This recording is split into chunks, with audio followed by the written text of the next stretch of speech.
Hi, I am Luann Davis Haggerty, and I'm associated with RIT.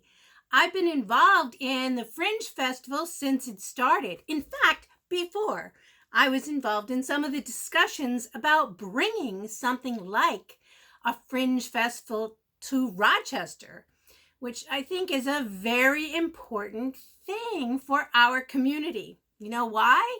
Because we have over 40 not-for-profit theaters in Rochester, but we don't have a main theater area. Not really, not like, say, Broadway or Buffalo's theater district, where we label it and we have a lot of theaters all in one place. In the Fringe Festival, we finally have an opportunity to see all of the talent that we have in Rochester, the different cultures, different approaches to theater, everything from classical to avant-garde to dances to music, concerts.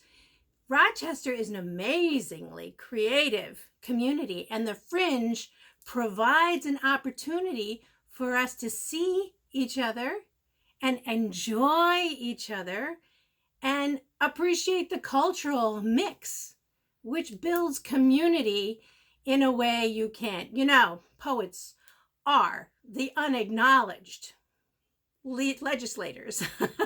So the Fringe Festival proves that. I think the Fringe Festival showing up every year brings in tourists. It brings in people from outside of Rochester too.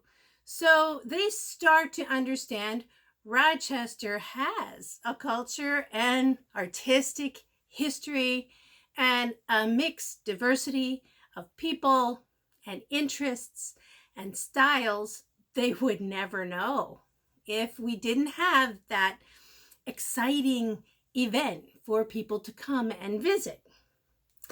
I would wish that people would understand and participate in the Fringe Festival because it's so much fun.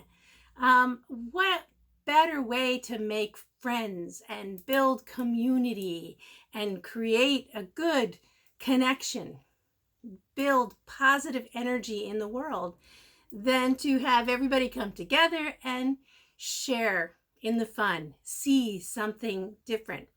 My group, Dangerous Signs, has been performing in the Fringe Festival every year since 2015. We're an ASL poetry performance group.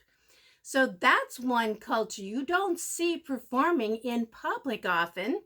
And that I really try to promote. I also love to involve the deaf community in the audience. So you might see me interpreting different groups.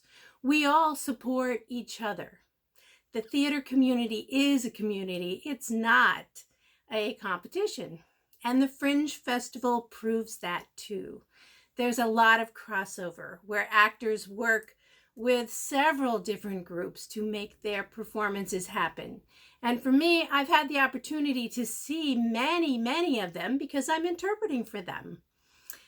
What I would hope in the future for Fringe 2021, 22, 23, and so on, is that it continues to build. It allows more groups to get involved. Right now, we have more groups that can't get into the magazine, can't get into the advertising. They're still here, they're still performing, but because they're not in that downtown area, we might not acknowledge them as well as we could. So I'd like to see that.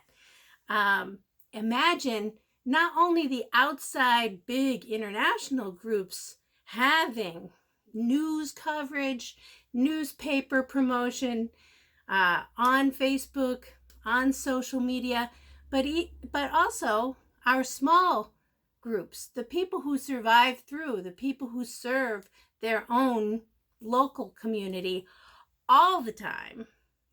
give them a little bit of the spotlight too. Anyway, I'm thrilled the Fringe is here, coming back, and we're continuing to build our artistic community together.